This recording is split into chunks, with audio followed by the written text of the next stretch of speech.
Welcome to Fruit Snacks, a weekday podcast that covers big ideas about the Christian worldview in a bite-sized format.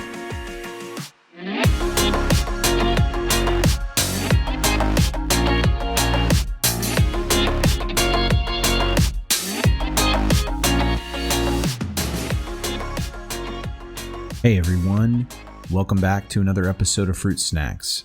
In this episode, we're going to finish up our discussion on the doctrine of baptism, and specifically, I want to look at some things that baptism does do for believers, or how we should think about baptism beyond just the physical act of getting dunked in some water or sprinkled. What is actually going on from a spiritual perspective, or even from a, dare I say, cosmic perspective during baptism, because there are some things to consider. Now, I want to look at a passage in Colossians chapter 2, because baptism is tied by Paul to something that I don't think many Christians have considered before, or would even necessarily intuitively make a connection between, and that is circumcision in the Old Testament. So let's hop over to Colossians chapter 2 and look at verses 11 and 12 to see what Paul says. In those verses, Paul writes, "In him," speaking of Jesus in the context, "also you were circumcised with a circumcision made without hands, by putting off the body of the flesh by the circumcision of Christ, having been buried with him in baptism, in which you also were raised with him through faith in the powerful working of God, who raised him from the dead."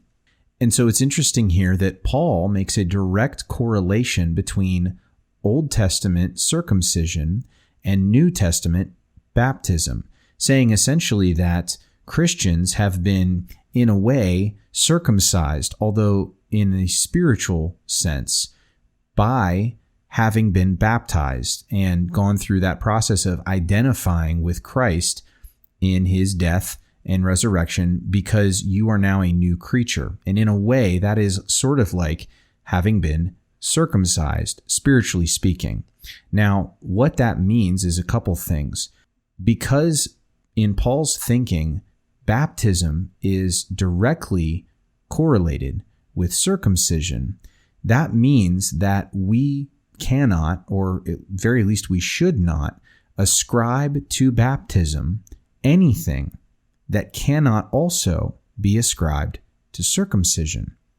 And when we think about it that way, that actually means that some of what we think about in terms of baptism and in our modern day thinking is just plain wrong and unbiblical. For instance, I don't think any Christian that I know would say that there is anything mystical about circumcision in the Old Testament, that it didn't do anything, spiritually speaking, for those who received it.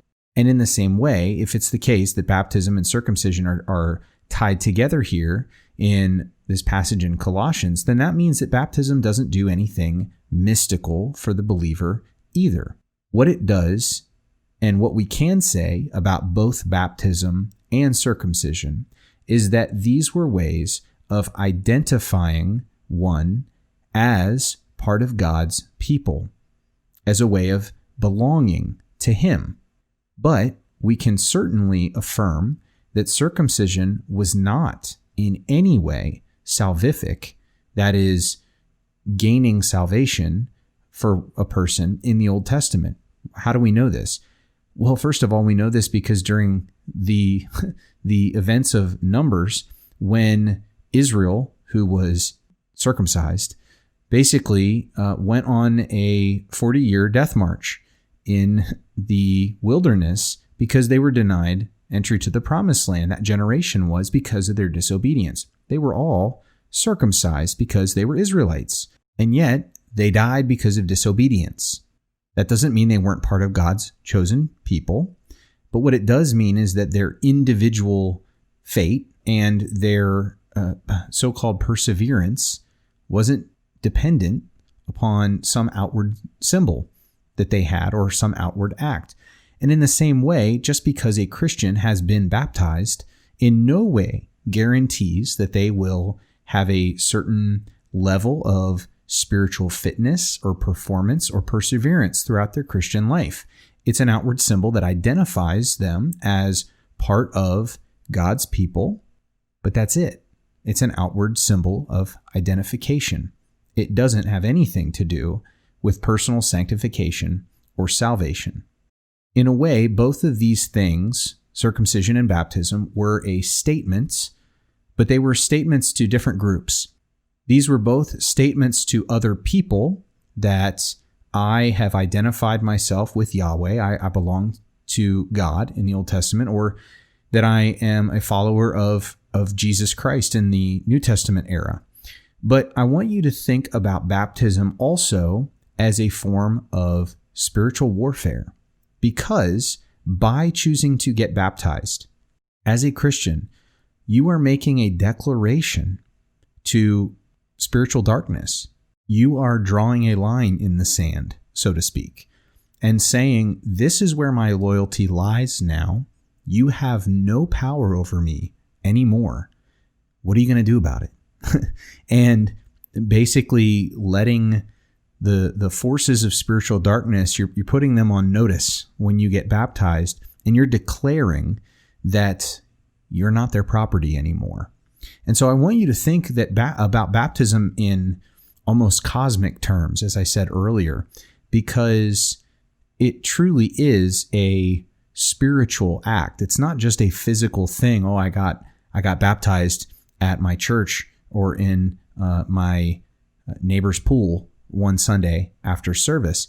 What is going on there in terms of the spiritual realm is not only very real, it's very serious. And so there is weight to the act of choosing to get baptized, and we should consider that and take that very seriously.